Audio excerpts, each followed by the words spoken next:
بسم الله الرحمن الرحيم.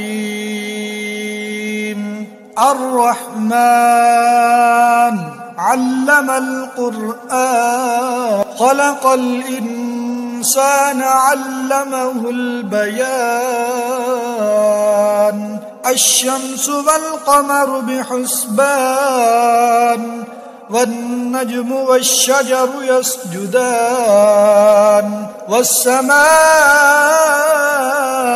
رفعها ووزع الميزان ألا تطغوا في الميزان وأقيموا الوزن بالقسط ولا تخسروا الميزان. والأرض وزعها للأنام فيها فاكهة والنخل ذات الأكمام والحب ذو العصف والريحان. فبأي آلاء ربكما تكذبان؟ خلق الإنسان من صلصال كالفخار وخلق الجان من مارج من نار. فبأي آلاء ربكما تكذبان؟ رب المشرقين ورب المغربين. فبأي آلاء ربكما تكذبان؟ مرج البحرين يلتقيان بينهما برزخ لا يبغيان. فبأي آلاء ربكما تكذبان؟ يخرج منهما اللؤلؤ والمرجان. فبأي آلاء ربكما تكذبان؟ وله الجوار المنشآت في البحر كالأعلام. فبأي آلاء ربكما تكذبان؟ كل من عليها فان ويبقى وجه ربك ذو الجلال والإكرام. فبأي آلاء ربكما تكذبان؟ يسأله من في السماوات والأرض كل يوم هو في شأن. فبأي آلاء ربكما تكذبان؟ سنفرغ لكم أيها الثقلان. فبأي آلاء ربكما تكذبان؟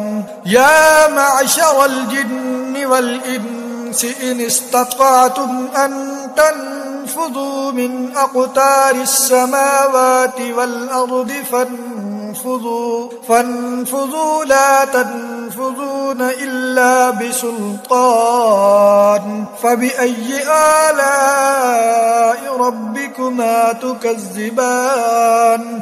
يرسل عليكما شواظ من نار ونحاس فلا تنتصران.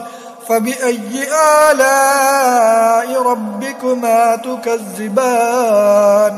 فإذا انشقت السماء فكانت وردة كالدهان. فبأي آلاء ربكما تكذبان؟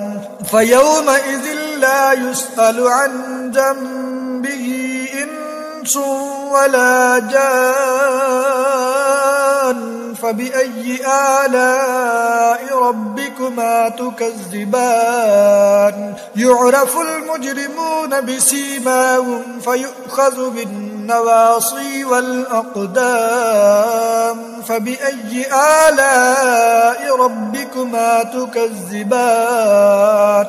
هذه جهنم التي يكذب بها المجرمون يطوفون بينها وبين حميم آن.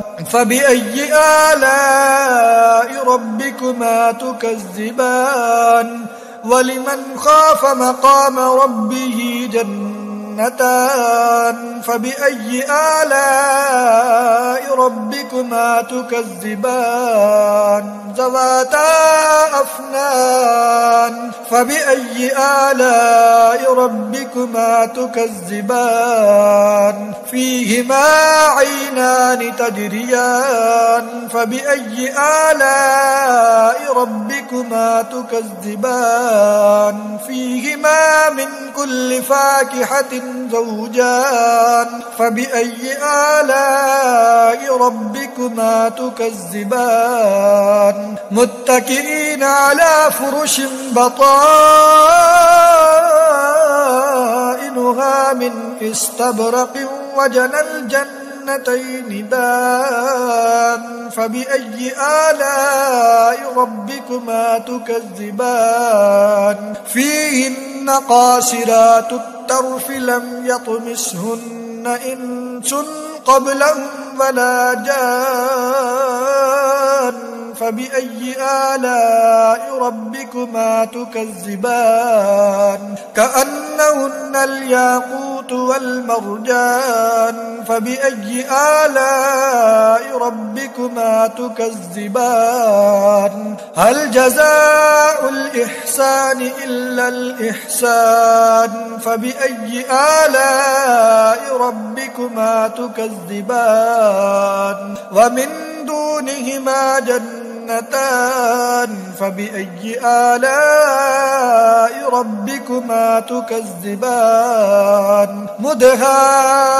مدهامتان فبأي آلاء ربكما تكذبان فيهما عينان نضاختان فبأي آلاء ربكما تكذبان فيهما فاكهة ونخل ورمان فبأي آلاء ربكما تكذبان فيهن خيرات حسان فبأي آلاء ربكما تكذبان حور مقصورات في الخيام فبأي آلاء ربكما تكذبان لم يطمسهن إنس قبلهم ولا جان فبأي آلاء ربكما تكذبان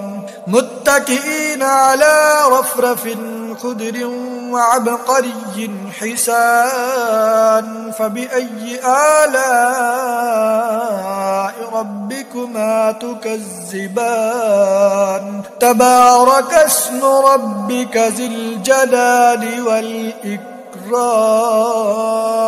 صدق الله العظيم.